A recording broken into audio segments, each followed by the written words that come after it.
Day one was interesting. There were a couple of big debates, particularly around public services. TUC is calling for a commission. So rather than just sort of deal with the stuff on a day-to-day basis and the cuts we've seen in the last 14 years, we now need to understand what the demand is in society for public services, right through the police, civil service, right through to health service and care services, and start to set out what is required in a civilised society to make sure that the public and the services that they get are properly funded and properly planned, and that was carried. And I think just one little debate that struck at me at the end of the day, moved by the civil service unions, was a question of ethical government. And although it was only a 5-minute contribution, the attitude and the actions of Boris Johnson, Liz Truss, and Rishi Sunak, and some of those other people, and the way, the contempt at which they've treated the people of this country, and what we're here to say, and the rest of the trade union movement is here to say, and it started with today,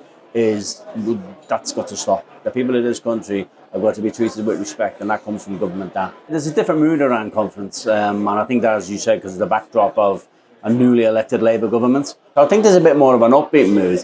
I think there's that sense of, in the past, some great debates, some great policies, but we spent like 14 years, if you like, almost shouting into the wind of trying to convince the government to listen to us and come on, be on side. And of course, with the government we've had, that just hasn't been the case. So I think there's a bit of an air and optimism, I'd say that about feel for this week.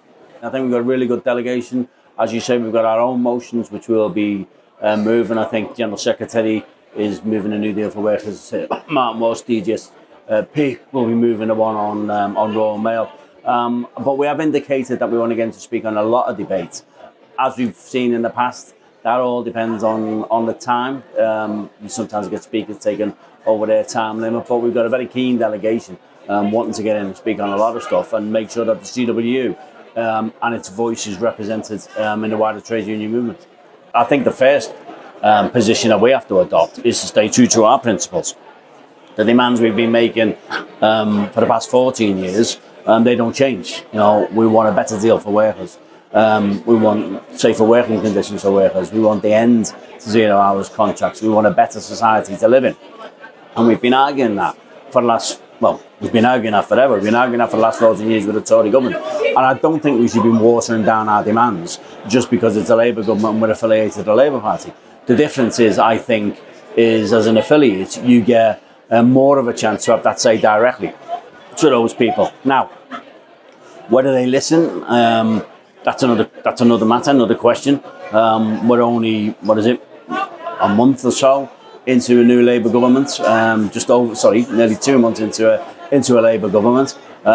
They've set their stall out. We're here this week setting our stall out. As a CWU, we know what we want from this government, and we'll be working by ourselves and on other issues with other unions to make sure we take those demands to the heart of government.